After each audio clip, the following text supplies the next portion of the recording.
Buenas tardes, es una alegría poder estar aquí con los santos para poder reflexionar en la palabra de Dios.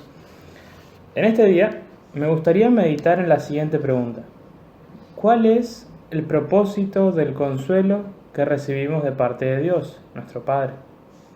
Para esto quisiera que enfoquemos nuestra atención en 2 Corintios capítulo 1, versículo del 3 al 4.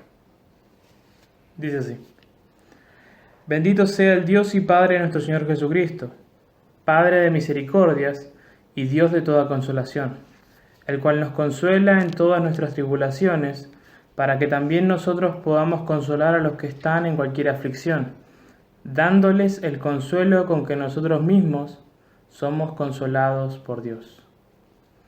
En esta acción de gracias, el apóstol Pablo introduce el tema del consuelo en el sufrimiento. Justamente en las cartas antiguas era normal que, seguido de las primeras líneas de apertura, viniese una breve acción de gracias a la deidad. Pero el autor amplía su contenido para transmitir las principales perspectivas y propósitos del escrito. Entonces, podríamos afirmar que el tema principal de la epístola es el consuelo que viene de Dios en medio de la aflicción y el sufrimiento.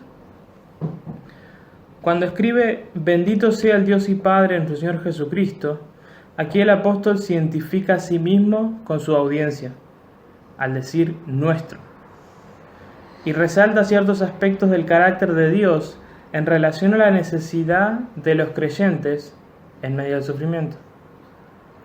Cuando habla de Padre de misericordias, es una atribución de Dios que se encuentra en las oraciones de las sinagogas contemporáneas a Pablo, que por lo tanto deriva del Antiguo Testamento.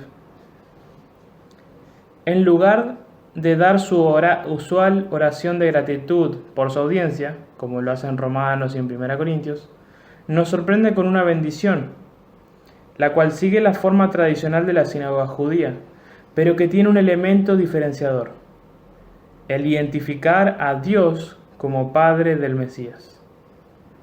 Por lo tanto, el foco estaría puesto en la actividad de Dios en favor de Pablo, no en la gratitud por el estado de los corintios.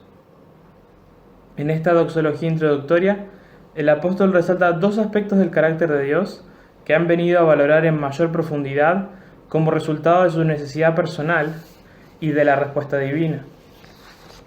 Después de todo, el experimentar el consuelo de Dios es tener la apreciación de uno acerca del carácter de Dios mejorada.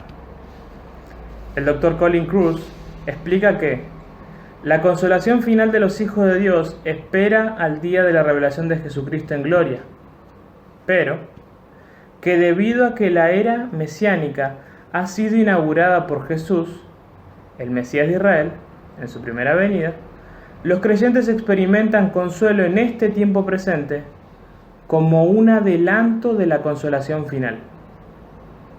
Cuando dice que Él nos consuela en todas nuestras tribulaciones, justamente la celebración de Pablo por la liberación de la aflicción en Asia es la base de la apasionada bendición que realiza en esta sección.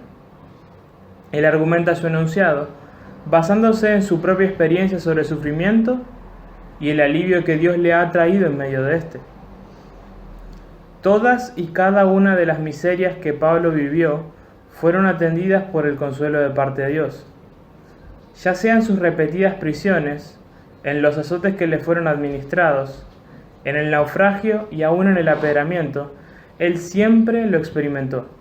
Nunca fue abandonado ni dejado por la fuente de consuelo. Por esto es que luego él va a poder administrarlo a quienes lo necesiten, ya sea que estén en cualquier aflicción, ya que en base a esto podríamos decir que él pasó todo tipo de tribulación.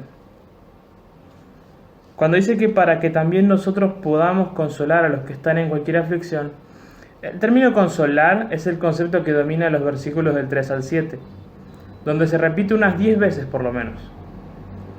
El uso de este término en el Nuevo Testamento tiene 3 significados básicos: animar y exhortar, como hablando con autoridad; convocar y pedir, como implorando con persistencia; y confortar y consolar, como hablando para aliviar una tristeza. Si bien es cierto que siempre la fuente de todo consuelo es y será Dios, a veces este es mediado por otros creyentes. Vemos aquí que el propósito divino en dar un alivio fortalecedor en medio del sufrimiento es para capacitar, empoderar al sufriente para que pueda administrar consuelo a otros. Cuando dice que dándoles el consuelo con que nosotros mismos somos consolados por Dios, justamente como agente de la divinidad, Pablo aplicó a los conversos el mismo remedio que Dios tenía el hábito de aplicarle. Le hace el aliento, el consuelo y la fortaleza que son denotados por el Dios de toda consolación. Aquí se expresa que el confort que trae Dios en la aflicción busca capacitar a aquellos confortados para confortar a otros.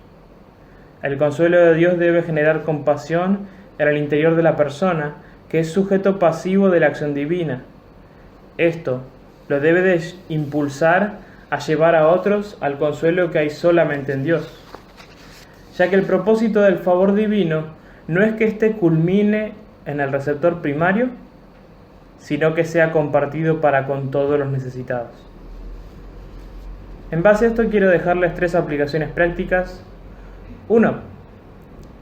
El testimonio de la gracia de Dios en la vida de uno es un gran recordatorio para otros, tanto de la capacidad como voluntad de Dios en proveer gracia y fortaleza a quienes lo necesitan.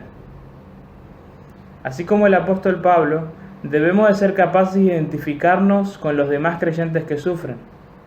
Esto es, tener empatía para con ellos. 2. Debemos reflexionar no solo en la constante disponibilidad del consuelo de Dios, sino como Pablo nos ha ejemplificado, en el rol que tienen los creyentes como mediadores entre el sufrimiento y la fuente de consolación. Este es nuestro privilegio, compartir con otros aquello que hemos recibido en Cristo.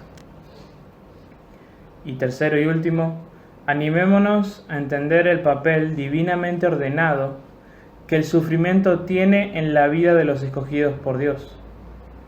Su propósito es el bien de otros que también sufren.